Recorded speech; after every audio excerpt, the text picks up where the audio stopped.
오늘 은혜 받을 말씀은 고린도후서 12장 말씀입니다.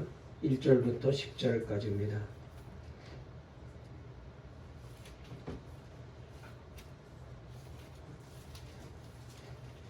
신약성경 제가 가지고 있는 성경책으로 299페이지에 있는 고린도후서 12장 1절부터 10절 말씀까지입니다. 고린도후서 12장 1절부터 10절까지 신약성경 299페이지에 있습니다. 다 찾으신 줄 알고 우리 1절부터 10절까지 다 같이 한 목소리로 말씀을 읽겠습니다. 우리 영상으로 예배드리는 것도 다 같이 읽으실까요? 시작. 무익하나마 내가 부득불 자랑하노니 주의 환상과 계시를 말하리라. 내가 그리스도 안에 있는 한 사람을 아노니 그는 14년 전에 셋째 하늘에 이끌려 간 자라. 그가 몸 안에 있었는지 몸 밖에 있었는지 나는 모르거니와 하나님은 아시느니라. 내가 이런 사람을 아노니 그가 몸 안에 있었는지 몸 밖에 있었는지 나는 모르거니와 하나님은 아시느니라. 그가 낙원으로 이끌려가서 말로 표현할 수 없는 말을 들었으니 사람이 가히 이르지 못할 말이로다.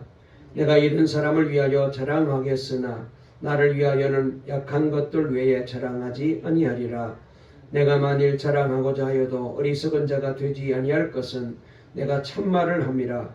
그러나 누가 나를 보는 바와 내게 듣는 바에 지나치게 생각할까 두려워하여 그만두노라.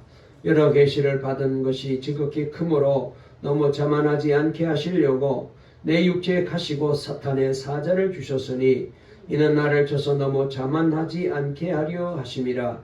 이것이 내게서 떠나가게 하기 위하여 내가 3번 주께 간구하였더니 나에게 이르시기를 내 은혜가 내게 족하도다. 이는 내 능력이 약한 데서 온전하여 짐이라 하시니라. 그러므로 도리어 크게 기뻐함으로 나의 여러 약한 것들에 대하여 자랑하리니 이는 그리스도의 능력이 내게 머물게 하려 함이라. 그러므로 내가 그리스도를 위하여 약한 것들과 능력과 궁핍과 박해와 곤고를 기뻐하노니 이는 내가 약한 그때의 강함이라. 아멘. 할렐루야.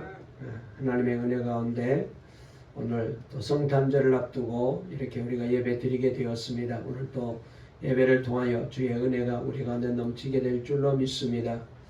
사회적 거리두기 단계가 강화되어서 우리 교인들이 또 많이들 조심하고 그래서 영상으로 예배 드리시는데 오늘 꼭 주님을 만나고 은혜 받는 복된 시간 되시기 바랍니다. 우리 한번 인사 나누실까요? 오늘 또 우리 주님이 우리와 함께합니다. 말씀으로 힘을 얻으세요. 성탄의 주님을 맞이합시다. 아멘. 설교 제목 한번 따라해 보실까요? 약한 때 강함이라. 다시 한번요. 약한 때 강함이라. 오늘 이 제목으로 말씀을 드리려고 합니다. 지난 2번 주일에 걸쳐서 사도 바울은 나는 약함을 자랑한다라고 고백을 했습니다. 말씀을 통하여 우리가 여러 가지로 은혜를 많이 받았는데 여러분 사실 약한 것이 자랑거리는 못 되잖아요. 사람들은 그래서 이 약한 것을 감추려고 하는데 그런데 사도 바울은 나는 약한 것을 자랑한다라고 고백했습니다. 사도 바울이 이렇게 고백한 것은 바로 약할 때에 주님을 만나게 되고 주님을 의지하게 되고 또 주님께 매달리게 되고 또 주님이 주시는 놀라운 새 힘을 얻기 때문에 약한 것이 오히려 약점이 아니라 강점이라고 바울은 고백하고 있는 것을 보게 됩니다.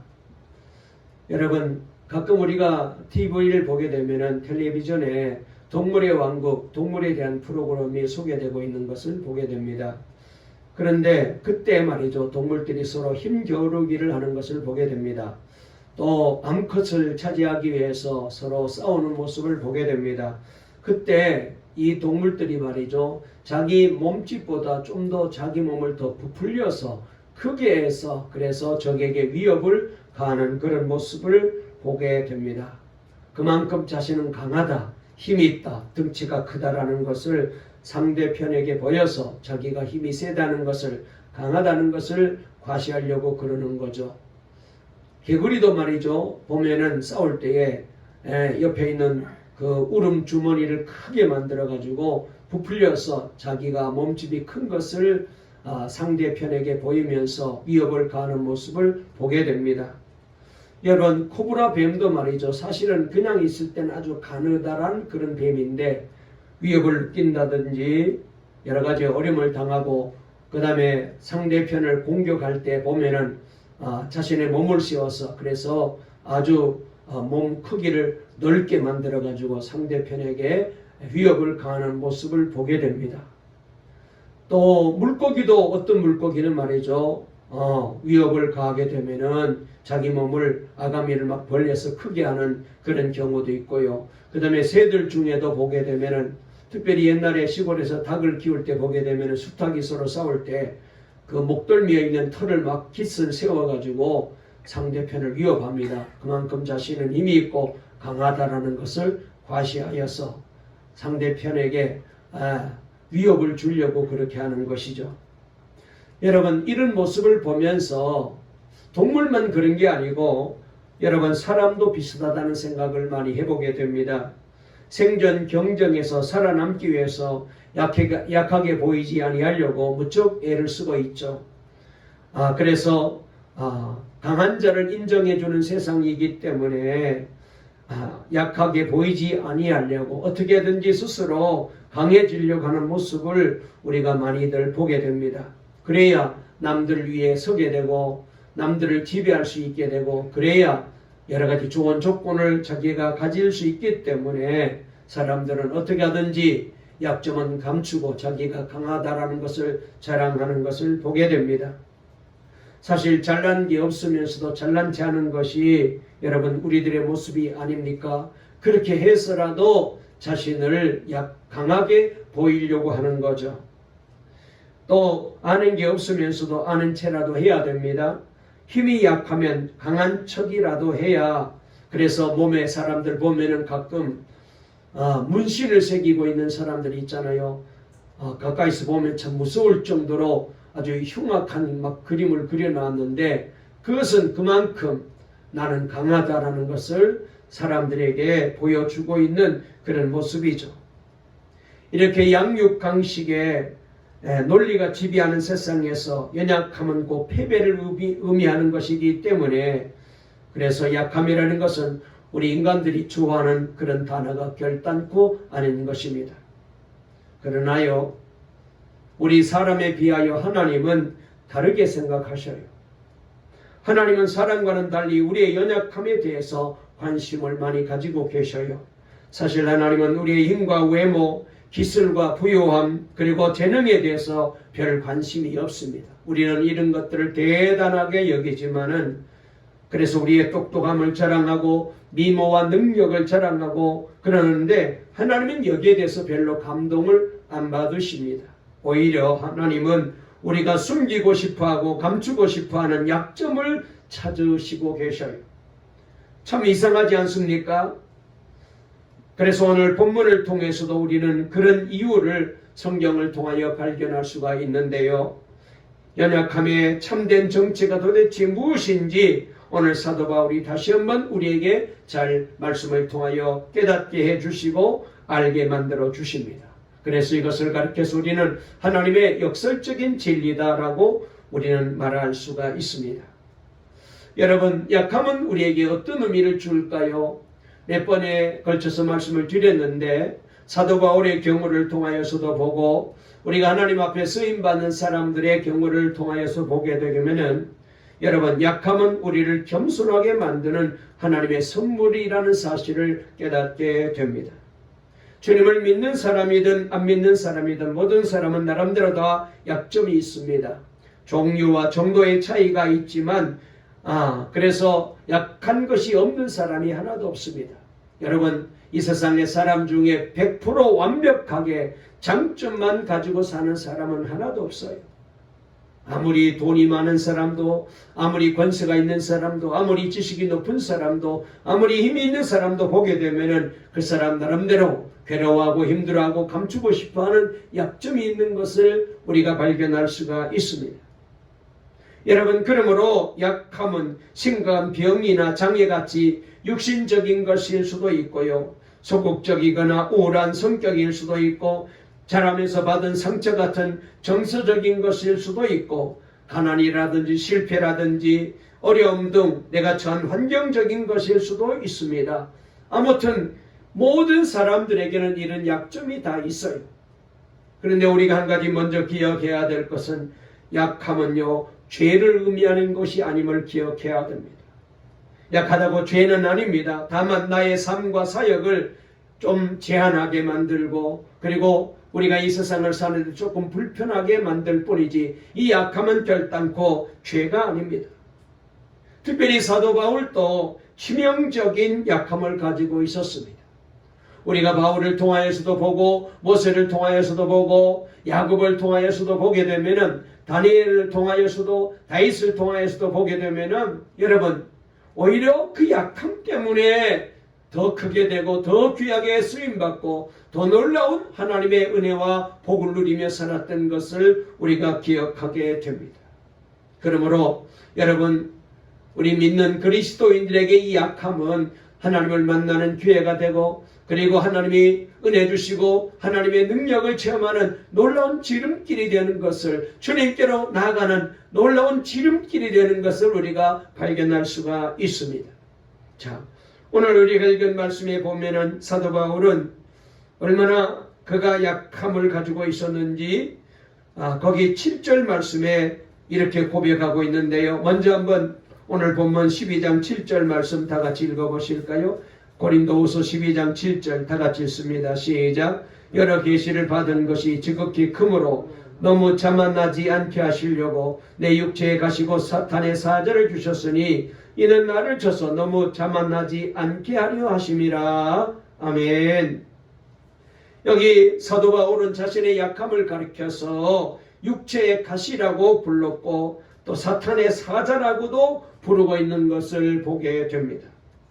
학자들마다 도대체 사도 바울이 이렇게 힘들었던 이 사탄의 사자 같은 육체의 가시라고 표현한 이게 뭘까? 의견이 분분합니다. 약간씩 좀 다르긴 한데, 어떤 사람은 이것을 바울이 가지고 있었던 간질병이라고 말하는 사람도 있습니다. 바울이 말씀을 전하다가 설교하다가 갑자기 거품을 막 내뿜으면서 눈이 뒤집어지면서 쓰러지는 그런 어려움이 있었던 것 같아요. 그래서 이걸 사도 바울이 가시라고, 자신의 약함이라고 표현했다고 말하는 사람도 있습니다. 또 어떤 사람은 사도 바울은 심각한 눈병을 가지고 있었습니다. 그래서 시력을 잃을 정도가 되었는데요. 그래서 아마 이것이 바울에게 약함이 아닐까라고 추측하는 사람도 있습니다. 또 어떤 사람은 사도 바울이 가지고 있는 죄책감이라든지 우울증이라든지, 특별히 우리가 고린도후서를 통하여 잘 이제 공부한 대로 바울은 언어가 그렇게 능통하지 못하였잖아요. 언어가 능하지 못하였잖아요. 말주변이 별로 없었어요. 그래서 더듬거리면서 설교했던 모양인 것 같습니다. 그래서 여기에 대해서 고린도 교인들이 막 비난하고 그렇게 했잖아요. 그래서 이것이 어쩌면은 사도 바울의 약함이 아닐까. 여러분, 저도 참 설교할 때마다 제 설교를 들어보게 되면 요사이 참 설교 말재주 참 되게 없다, 그런 생각을 많이 하게 되는데, 옛날에 젊었을 때는 제가 말 꽤 잘하는 줄 알았는데 요사이 제가 설교를 들어보게 되면은 아이고 왜 저렇게밖에 못하나 그렇게 생각될 정도로 제가 언변이 참 부족해요. 그래서 참 내가 이렇게 부족한 사람이었구나 새삼 깨닫게 되는데, 사도 바울도 그렇게 좀 부족한 것 같았나 봐요. 말재주가 그렇게 능통하지 못한 것 같았나 봐요. 그래서 이것이 어쩌면은 바울의 약함이 아니었나라고 추측하는 사람도 있습니다. 그 밖에도 어떤 사람은 사도 바울이 이제 암을 가지고 있었는데 그게 뭐 위암이라고 말하는 사람도 있습니다. 이 암을 두고 가시라고 말하는 게도 했다라고 말하기도 하고, 혹은 복음을 전하면서 여러 가지 핍박을 받았는데, 박해를 받았는데 이것이 바울에게 가시가 아닐까 이렇게 추측하는 사람들도 있습니다. 중요한 것은 그것이 무엇이든지 간에 사도 바울에게 이 연약함은 너무나도 고통스러운 것이었습니다. 그래서 그것이 계속해서 사도 바울을 찌르고 또 찔렀기 때문에 치고 있었기 때문에 그래서 바울은 이걸 통하여 자기를 친다 이렇게 고백하고 있는 것을 보게 됩니다. 여러분, 가시가 말이죠 얼마나 작지만은 예리하고 아픕니까? 작은 가시 하나라도 손에 박히게 되면은 얼마나 이제 불편합니까? 때로는 이걸 우리가 빨리 발견하지 못하게 되면 이게 막 부풀어 오르기도 하고 곪기도 합니다. 그렇게 되면은 별것 아닌 것 때문에 고생할 때가 많이 있잖아요. 그런데 이런 예리한 이 가시가 몸에 계속 박혀 있다는 거잖아요. 여러분, 그래서 얼마나 힘들겠어요. 얼마나 불편했겠어요. 그래서 사도 바울이 그의 입을 통하여 고백하는 말이 이 가시를 가리켜서 사탄의 사자라고 그렇게 불렀습니다. 이렇게 부른 것을 보게 되면은 사도 바울이 이 육체의 가시 때문에 너무나도 불편했던 것을 우리가 짐작해 볼 수가 있습니다. 그런데요, 중요한 것은 바울은 자신에게 주어진 이 연약함이, 이 가시와 같은 이 연약함이 하나님께로부터 주어진 것임을 깨달았다는 거예요. 자신에게 이런 가시를 허락하신 분이 바로 하나님의 힘을 인정하고 있다는 사실입니다. 7절 중간에 보게 되면은 이렇게 말합니다. 내 육체에 가시고 사탄의 사자를 주셨으니 라고 되어 있는데, 여기 사탄의 사자를 주셨다는 거예요. 신약 성경인 헬라어 원문을 보게 되면은 이 문장이 수동태로 되어 있어요. 그러니까 주어가 나오지 않는데, 우리가 주어가 나오지 않지만은 이 문장 전체의 문법적인 어법을 통하여 보게 되면은 여기에는 하나님이 개입하고 계시는 것을 우리에게 잘 보여주고 있습니다. 그러니까 바울은 자신에게 가시를 주신 분이 가장 선하시고 자기를 너무나도 사랑하시는 하나님이심을 깨닫게 되었고 주님이시라는 것을 알게 되었습니다. 우리 주님께서, 우리 하나님께서 바울에게 가시를 준 거예요. 그런데 놀랍게도 그것은요, 사도 바울이 하나님의 선물이라고 표현했어요. 바울은 이 선물의 목적을 깨달았습니다. 그래서 7절에 이것이 2번 반복되는데, 앞부분에서는 너무 자만하지 않게 하시려고 그랬고, 뒷부분에서는 이는 나를 쳐서 너무 자만하지 않게 하려 하심이라 이렇게 반복해서 말합니다. 우리 한번 7절 다시 한번 읽어볼까요? 시작. 여러 계시를 받은 것이 지극히 크므로 너무 자만하지 않게 하시려고 내 육체에 가시고 사탄의 사자를 주셨으니 이는 나를 쳐서 너무 자만하지 않게 하려 하심이라. 아멘. 자, 여기 말씀에 보게 되면은 사도 바울이 고백합니다. 뭐라고요? 이 가시는 깨닫고 보니까 하나님께서 주신 것이고 이것은 하나님께서 나에게 선물로 주셨다는 거예요. 내게 유익하게, 내게 복이 되게 이 가시를 주셨다는 것입니다. 여러분, 가시인데, 약점인데 이게 무슨 선물입니까? 선물을 하나님이 주시는 선물이라면 이왕이면 좋은 걸 주어야지. 강함을 준다든지, 안 그러면 부유함을 준다든지, 넉넉함을 준다든지, 풍족함을 주어야 되는데, 약함을 주고 가시를 주었는데 이게 무슨 하나님의 선물이고 이게 무슨 복이에요? 그런데 바울은 이것을 하나님의 선물입니다, 이건 하나님의 복입니다라고 고백하고 있어요. 왜 그랬을까요? 하나님께서 왜 많고 많은 귀한 선물 중에 좋고 좋은 선물도 많은데 이왕이면 넉넉함도 주고 강함도 주고 그리고 풍요함도 주면 좋겠는데 왜 약함을 주시면서 바울에게 이게 선물이라고 하나님이 말씀하고 계실까요? 우리가 다시 한번 바울을 생각해 보면 이해가 됩니다. 사실 바울은 보통 사람이 흉내내지 못할 정도로 엄청난 사람이잖아요. 영적으로 말하면. 빌립보 3장을 보면은 남들이 자꾸 인간적인 자랑을 해서 자기도 말하는데 자기가 이 정도라고 쭉 설명을 하면서 거기 빌립보 3장 4절부터 6절까지 이렇게 말합니다. 그러나 나도 육체를 신뢰할 만하니 만일 누구든지 다른 이가 육체를 신뢰할 것이 있는 줄로 생각하면 나는 더욱 그러하리니 내가 8일 만에 할례를 받고 이스라엘의 족속이요 베냐민의 지파요 히브리인 중에 히브리인이요 율법으로는 바리새인으로 열심으로는 교회를 핍박하고 율법의 의로는 흠이 없는 자로라 이렇게 말했습니다. 얼마나 대단한 자랑인지 모릅니다. 뭐 우리가 볼 때는 아니 이게 뭐 족보 자랑 같은데 뭐 이렇게 대단하나라고 생각하는데, 이 당시 여러분 이 바울이 자랑했던 이 자랑은 대단한 것입니다. 이렇게 대단한 사람인데도 그런 것들을 자랑하지 않고 사도 바울은 다 주님을 만나고 난 다음에 배설물처럼 보냈다는 것입니다. 뿐만 아니라 나중에 예수님을 만난 후에는 영적으로도 엄청난 경험을 했습니다.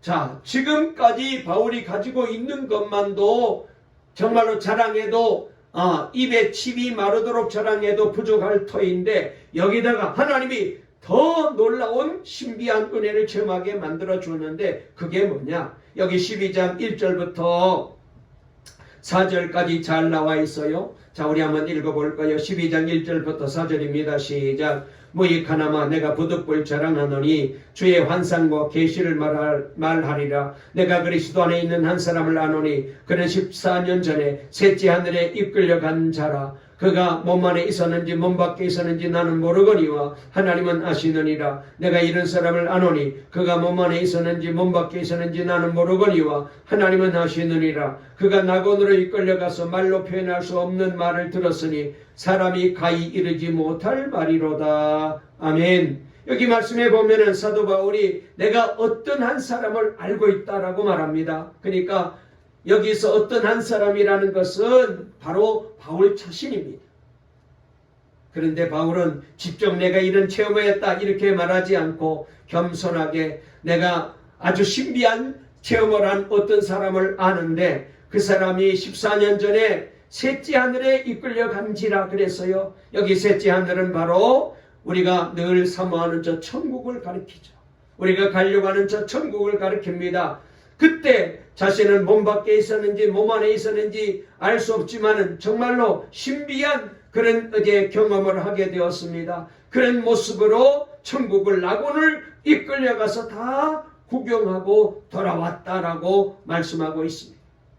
여러분, 이런 엄청난 환상과 그리고 이런 놀라운 계시와 이런 영적인 체험들로 인하여 여러분 사도 바울은 말하자면 영적으로 대단한 사람입니다. 이런 것들로 인하여 바울은 얼마든지 자랑하며 교만해질 수 있는 사람이었거든요. 여러분, 하나님이 제일 싫어하는 게 뭔지 아세요? 교만입니다. 네, 늘 우리가 알고 깨닫지만 잘 안 되는데요. 성경에 보면은 하나님은 전체를 통하여 성경을 통하여 늘 강조하는 것이 교만하지 말아라. 교만은 하나님이 제일 싫어합니다. 그래서 제가 늘 말씀을 드리지만 하나님이 제일 싫어하는 것 두 가지가 바로 우상 숭배. 그러니까 하나님보다 내가 더 좋아하고 더 사랑하고 내 마음을 빼앗는 것. 그게 뭐 물질이든지 뭐 재산이든지 사람이든지 하나님보다 더 귀하게 여기는 것. 이 우상 숭배와 그 다음에 두 번째로 교만입니다. 하나님은 교만한 자를 쓸 수 없습니다. 하나님은 교만한 자를 대적하신다고 말했습니다. 온 우주 만물을 다스리는 하나님이 이 사람을 대적한다면은 여러분 그 사람이 제대로 설 수 있습니까? 하나님이 대적하는데 그 사람이 온전하게 살아갈 수 있을까요? 그런데도 우리는 얼마나 교만에 잘 빠져드는지 모릅니다. 남들보다 조금만 잘난 것이 있어도 우쭐하고 스스로 높이려고 합니다. 이것이 바로 우리 인간의 죄로 인하여 병든 인간의 모습입니다. 그래서 사람들은 자랑할 것이 조금이라도 있으면 못 참죠. 여러분, 영화로도 또 유명했던 타이타닉호가 배가 만들어서 첫 항해를 시작하기 전에 사람들이 이렇게 말합니다. 영화에도 나오는데요. 이 배는 하나님도 침몰시킬 수 없는 배다. 그렇게 완벽하게 튼튼하게 그리고 최상의 조건으로 만들어졌다는 거잖아요. 하나님도 이 배는 건들 수 없을 것이다. 그만큼 인간은 자신들의 기술로 이 배를 만든 것을 자랑했더랬습니다. 그런데 하나님이 아니라 우리가 잘 아는 대로 일개 빙하에 부딪혀서 이 배가 그만 침몰하고 말게 됩니다. 왜 그렇습니까? 교만 때문이죠. 교만 때문에 구명정이나 쫓기도 충분하게 준비하지 않았고 거듭되는 경고의 신호에 귀를 기울이지도 않았습니다. 그러다가 빙산에 부딪혀서 배에 구멍이 나서 침몰하고 말았잖아요. 하나님은 우리가 그렇게 영적으로 침몰하기를 원하지 아니하셔요. 하나님은 우리가 계속 당신을 의지하며 겸손히 당신의 인도를 받기를 원하십니다. 그분은 우리를 계속 사용하여 하며 복 주시기를 원하십니다. 놀랍게도 연약함이 그분의 복을 누릴 수 있게 만드는 이 하나님의 선물이라는 거예요. 바울이 바로 그래서 이 가시는, 이 연약함은 하나님의 선물이라고 고백하고 있습니다. 이게 바로 하나님의 역설적인 방법이에요. 그러므로 지금 어떤 연약함이 나를 괴롭힌다면 그것을 주신 하나님의 목적을 생각하셔야 됩니다. 하나님은 나를 너무 사랑하셔서 그 연약함을 주신 거거든요. 그 약점으로 인하여, 그 가시로 인하여 낮아지고 겸손해지고, 그리고 주님께 가까이 나아가 주님만 의지하고 기도하면 하나님께서 그때에 은혜의 손을 붙들어 주시고, 그리고 능력의 손으로 우리를 붙들어 주시고 우리로 하여금 귀하게 쓰임받게 만들어 주실 줄로 믿으시기를 바랍니다. 할렐루야. 뿐만 아니라요, 여러분, 우리가 또 오해하면 안 되는 것이 있는데, 여러분, 가시는 즐거운 것이 아니라는 사실이죠. 바울은 분명히 자신의 가시를 즐기며 좋아하지 않았습니다. 여러분, 바울에게도 가시는 고통이었습니다. 예수님에게도 십자가는 고통이었습니다. 예수님께서 기쁜 마음으로 십자가의 길을, 고난의 길을 걸어가시긴 했지만 그 길은 고난의 길이었어요. 자신의 연약함이 너무 괴로웠기 때문에 사도 바울은 너무나도 힘들어서 하나님께 자신의 가시를 없애달라고 간절하게 기도했습니다. 자, 그 말씀이 이 사탄의 사자 같은 이 무서운 가시를, 이 고통의 가시를 없애달라고 하나님 앞에 이렇게 기도합니다. 8절 말씀 읽어볼까요? 다 같이 읽습니다. 시작. 이것이 내게서 떠나가게 하기 위하여 내가 3번 주께 간구하였더니 그랬습니다. 바울은 주님께 이 가시를 두고, 이 아픔을 두고, 이 연약함을 가지고 3번 기도했는데, 이것은 가벼운 기도를 말하는 게 아닙니다. 우리가 식사하기 전에 기도하면서 하나님 감사합니다, 고맙습니다, 잘 먹겠습니다 하면 이 정도로 하는 게 아닙니다. 목숨을 걸고 하는 기도를 3번 했다는 거거든요. 이를테면 40일 금식기도 같은 것을 그렇게 3번 했다는 거잖아요. 여러분, 우리가 자신의 연약함을 위해 기도하는 것은 결코 잘못된 것이 아닙니다.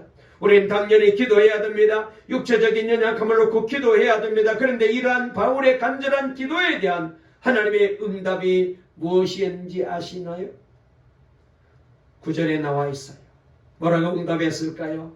한번 다 같이 9절 읽어볼까요? 시작. 나에게 이르시기를 내 은혜가 내게 족하도다. 이는 내 능력이 약한 데서 온전하여 짐이라 하신지라. 그러므로 도리어 크게 기뻐함으로 나의 여러 약한 것들에 대하여 자랑하리니 이는 그리스도의 능력이 내게 머물게 하려 함이라. 아멘. 자, 사도 바울이 이 가시가 너무 힘들어서, 너무 아파서, 너무 고통스러워서 하나님 앞에 이 가시를 없애달라고 3번이나 40일 금식 기도하듯이 하나님 앞에 매달리며 기도했습니다. 목숨을 걸고 기도한 거예요. 그런데 이 기도에 하나님에 대한 하나님의 응답이 뭐였느냐? 이런 응답이었습니다. 바울의 말대로 말하면 내 은혜가 너에게 족하도다. 내 은혜가 너에게 족하도다 라고 하나님이 응답해 주셨어요. 여러분, 이 말을 우리가 좀 더 쉽게 말하면, 좋게 말하면은 내 은혜가 너에게 족하도다 이런 말이지만 결국은 하나님이 너 안 돼 거절하신 거예요. 그래서 바울은 자신의 남은 생애 동안 이 고통스러운 가시를 지닌 채 살아야 했었어요. 그러나 동시에 주님은 그 연약함을, 그 가시를 없애줌으로써가 아니라 가시가 있음으로 더 큰 은혜를 주시고 연약함의 문제를 해결해 주시려고 하신 거예요. 바울은 이 사탄의 사자에 의해 어려움을 당할 때마다 주님께 더 기도하고 주님을 더 의지하게 될 것이고, 그러다가 자신에게 주어진 하나님의 풍성하고 그리고 충분한 은혜를 발견하게 될 것이라는 거예요.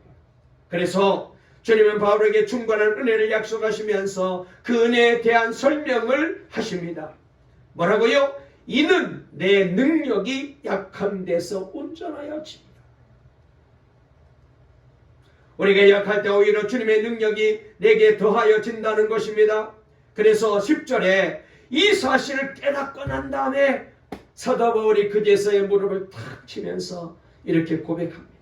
10절 말씀 읽어볼까요? 시작. 그러므로 내가 그리스도를 위하여 약한 것들과 능력과 궁핍과 박해와 곤고를 기뻐하노니 이는 내가 약한 그때의 강함이라. 아멘. 그제서야 알았습니다.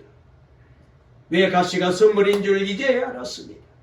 내가 그 가시 때문에 고통하는 걸 하나님이 주님이 다 아시고 계시고, 그리고 내가 이 문제를 해결해 달라고 하나님 앞에 매달리며 기도했는데 하나님이 그때 이 가시를 없애 주는 게 아니라 그 가시가 있으므로 내가 이렇게 주님을 의지하고 겸손한 마음으로 주님 앞에 가까이 가 주님만을 나의 도움으로 삼고 엎드리고, 그리고 자만하지 않고 교만하지 않고 주님을 바라보고 살게 하심으로 그때 주님께서 내게 은혜 주셔서 이로 인하여 내가 더 강하고 놀라운 하나님의 사람으로 살아갈 수 있게 되었으니, 그러니 이게 바로 내게 주신 하나님의 은혜이고 복입니다. 그러면서 그는 이렇게 말합니다. 내가 약한 그때에 곧 강함이라.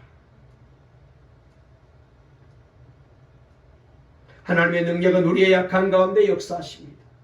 그러므로 자신의 재능이나 은사나 학벌이나 어떤 것을 의지하지 말고 기도해야 돼요. 주님 앞에 무릎을 꿇고 은혜를 구해야 됩니다. 여러분, 솔직히 우리가 잘났으면 얼마나 잘났으며 우리가 잘해봐야 얼마나 잘할 수가 있겠습니까? 우리가 가져야 얼마나 가질 수가 있겠어요? 그러므로 우리는 주님을 의지하며 기도해야 됩니다. 그래서 이전에 누군가가 이런 말을 했어요. 제가 금요 심야 기도 때도 이런 말을 한 적이 여러 번 있는데, 우리가 일하면 사람이 일하는 것이지만 우리가 기도하면 하나님이 일하신다. 할렐루야. 내가 아무리 노력하고 애쓰고 일해도 그건 내가 하는 것입니다. 사람이 하는 것밖에 못 돼요. 그러나 내가 부족해서, 내가 약해서, 그래서 주님을 의지할 수밖에 없어서, 그래서 주님 앞에 무릎 꿇고 내 문제를 놓고 기도하면 그때 여러분 그 문제는 하나님의 일이 되는 거예요. 하나님이 나를 위해서 일하시게 되는 겁니다. 좋은 일이 생기면 자랑하는 것이 사람의 본성이잖아요. 자녀가 최고의 학교에 가게 되면 누구나 자랑하지 않습니까? 그런데 자녀가 실패하게 되면 다 숨기고 그거에 대해서 자랑하는 사람 없습니다. 우리 아들 떨어졌다고, 학교 안 됐다고 자랑하는 사람 누가 있어요? 사실 우리는 할 수만 있다면 우리의 연약함을 숨기고 싶어합니다. 왜냐하면 우리는 연약함을 싫어하고 부끄러워하기 때문이죠. 그런데 본문에 바울은 자신의 연약함을 기뻐하며 자랑한다고 그렇게 고백하고 있습니다. 자, 그렇다면 연약함을 자랑한다는 것은 구체적으로 어떤 뜻일까요? 사도 바울이 자신의 연약함을 자랑한다는 이 말은 무슨 뜻일까요? 먼저 연약함을 인정한다는 의미입니다. 자신의 약함을 부인하거나 무시하거나 숨기거나 위장하는 것이 아니라 자신에게 있는 연약함을 현실로 받아들이고 인정하는 것. 그것이 결코 부끄러운 일이 아닙니다. 우리는 다른 사람의 약함을 보게 되면 흉보고 말거리로 삼지만은, 그래서 지금 여러분 대선 후보들이 서로 가족들을 가지고 비방을 하잖아요. 약함이 있는데 사람들은 그걸 자꾸 들춰내서 어떻게 하든지 그 사람에게 해를 가하려고 그래요. 여러분, 약함은 결단코 부끄러운 일이 아닙니다. 오히려 연약함이 있는데도 없는 척하며 숨기는 것이 부끄러운 일이죠. 그러므로 여기 나는 연약함을 자랑한다, 이 말은 나는 연약함을 인정한다, 그 뜻이고요. 두 번째로 연약함을 자랑한다는 말은 연약함에 대해 감사합니다라는 뜻이에요. 이것은 쉬운 일이 아니지만 나의 연약함을 하나님께서 능력과 복의 통로로 사용하신다는 사실을 믿을 때만이 가능해지는 거예요. 내가 약해질 때에, 그래서 내가 주님을 찾고 의지하고 기도하게 되면 그때 하나님께서 내게 정말로 내가 할 수 없는 더 큰 능력으로 역사하기 때문에 하나님, 그래서 오히려 이 약함이 내게 약점이 아니라 하나님이 내게 찾아와 주시고 나를 붙들어 주시고 나를 쓰시는 복인 줄로 믿습니다. 그러니 감사가 나올 수밖에 없죠. 할렐루야. 뿐만 아닙니다. 세 번째, 연약함을 자랑한다는 것은 연약함을 나눈다는 거예요. 우리가 교회 안에서 교제하는 것이 바로 이것입니다. 자꾸 숨기고 쉬쉬하고 아닌 척하는 것이 아니라 솔직히 자신의 연약함을 드러내고 기도를 요청해야 돼. 그러면 함께 마음을 모아 합심해서 간절히 기도해 줍니다. 그럴 때 치유가 일어나고 변화가 일어나게 되죠. 쉬쉬하고 숨기면 오히려 문제가 더 심각해지고 골마 터지게 됩니다. 혹시 우리 성도들 가운데 가정이 아픈 문제가 있습니까? 삶이 아픈 문제가 있습니까? 여러분 숨기지 마시고 함께 기도로 나누십시오. 그리하면 우리 교회가 함께 기도하고 저도 기도하고 우리 장로님, 권사님, 집사님들, 성도님들이, 청년들이 함께 기도할 때에 여러분 쉽게 해결되고 기적이 일어나게 될 줄로 믿습니다. 전화위복이 되어요. 네 번째로 연약함을 자랑한다는 것은 하나님의 능력을 자랑한다는 말이에요. 우리는 점점 자기 자신에 대해서 적게 말하고 하나님에 대해서는 더 많이 말을 해야 돼. 예수 믿기 전에 내 자랑만 많았는데 주님을 제대로 만난 사람은 그때부터 내 자랑은 점점 줄어들고 주님 자랑만 커지는 거예요. 우리 삶의 가장 중요한 분은 내가 아니라 주님이시잖아요. 그분이 조명을 받으셔야 됩니다. 여러분 바로 그게 간증이거든요. 하나님께서 내게 해주신 일로 인해 그분을 자랑하는 것입니다.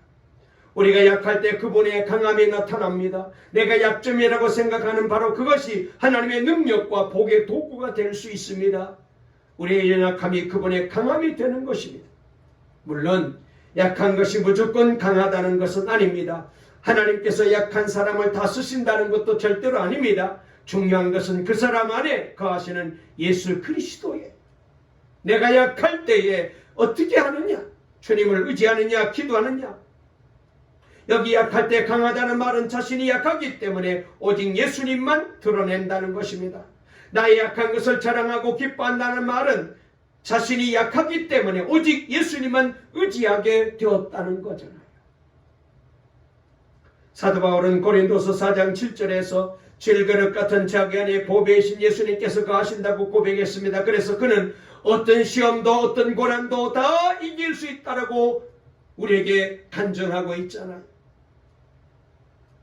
고린도후서 4장 8절 9절 말씀에 이렇게 말했습니다. 우리가 사방으로 쬐어들어도 움츠러들지 않고 답답한 일을 당하여도 낙심하지 아니며 박해를 당해도 버림받지 아니하며 거꾸로 뜨림을 당하여도 망하지 않습니다. 왜? 초점은 질그릇 같은 연약한 약점 투성이 내 안에 보배이신 예수 그리스도가 계시기 때문에, 그분이 나를 붙잡고 계시기 때문에, 그분이 나와 함께 하시기 때문에, 할렐루야.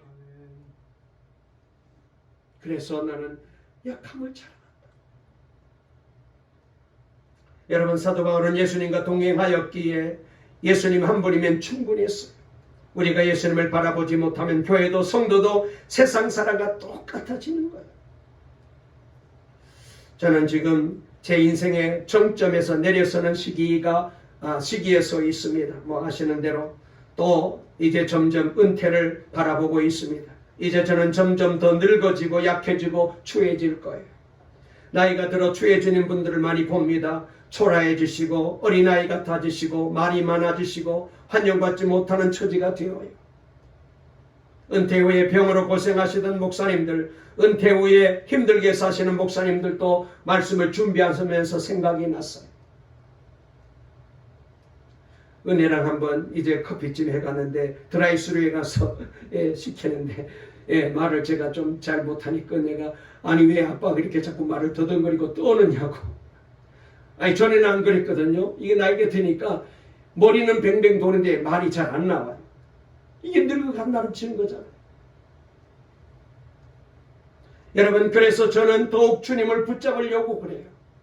주님을 더욱 의지하려고 그래요. 다른 방법 없어요. 전에는 교회에 건물도 자랑하고 성도들 자랑하였는데, 나를 자랑했는데, 저의 약함을 통하여 예수님만 더욱 드러내기를 이제는 간절히 바랄 뿐입니다. 말씀을 마치려고 합니다. 충청도에 목회하시는 한 목사님은 앞을 보지 못하는 분이신데요, 완전히 시력을 잃었대요. 그런데 아무것도 볼 수 없으니 24시간 주님만 묵상하고 사신답니다.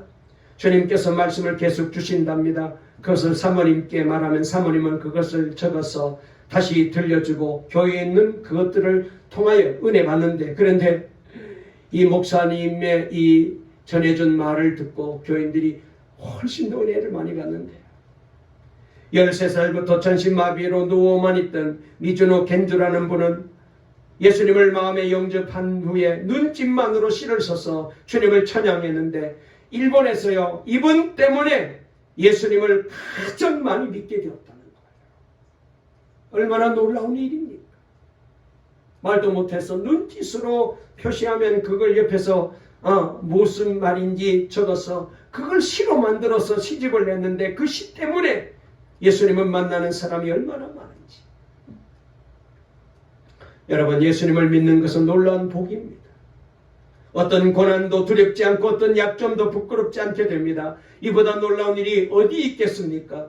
예수님이 함께 하시기 때문입니다. 이것이 바로 십자가의 구원이죠. 영생만나니라 우리의 삶 전체가 구원받는 거거든요. 그러므로 약함 때문에 좌절하지 마시기 바랍니다. 조금 힘들다고 포기하면 안 됩니다. 낙심하면 안 됩니다. 그렇습니다. 왜 이 약함을 주셨느냐? 주님 의지하라는 거잖아요. 주님 붙잡으라는 거잖아요. 낙심하라고 준 게 아닙니다. 주님이 우리가 망해서 정말로 못난 사람 되라고 이 약함을 주신 게 아니라, 얘야, 이 약함 때문에 나를 더 의지해라. 나를 붙잡아. 내게 기도해. 나에게 매달려. 나와 함께 살아. 그리하면 약점이 오히려 강점이 되는 놀라운 인생이 될 것이고, 여러분, 그리할 때 우리의 삶에 놀라운 은혜와 축복과 기적이 넘칠 줄로 믿습니다. 우리 동강의 모든 성도님들, 이렇게 바울처럼 나의 약함으로 하시고 겸손한 마음으로 주님만 의지하고 주님께 매달리고 주님께 기도하고 주님만을 자랑하시면서 예수 안에서 날마다 이기고 승리하는 이 복된 사도 바울과 같은 귀한 삶을 살아가는 동강의 가족들 될 수 있기를 간절히 주의 이름으로 축원합니다. 축원합니다. 살아계신 하나님 아버지, 감사합니다. 약함 투성인데도 교만했을 때는 정말로 내가 최고인 것처럼 착각하고 살았던 우리들입니다. 아버지 하나님, 다시 한번 지금이라도 깨닫게 해주시니 감사합니다. 우리도 바울처럼 나의 약함을 알고 이건 부끄러운 문제가 아니고 주님께 나아가라는 신호이고 주님을 의지하라는 신호이고 주님께 기도하라는 신호인 줄 믿습니다. 우리도 바울처럼 주님께 매달리게 도와주시고 나의 약함을 가지고 주님께 나아가 기도하여 아버지 하나님, 그래서 그때 내게 찾아오시는 능력의 주님을 만나게 되고, 그리하여 하나님 아버지 이 약함을 통하여 오히려 우리 모두가 주님의 은혜와 축복 속에 살아가는 복 있는 인생으로 변화되어서 동강의 모든 성도들 사도 바울처럼 약함을 통하여 복 주시고 은혜 주시는 놀라운 우리 주님을 자랑하고 날마다 겸손한 마음으로 주님만 믿고 의지하고 나아가게 도와주시옵소서. 예수님의 이름으로 간절히 기도 올리옵나이다. 아멘.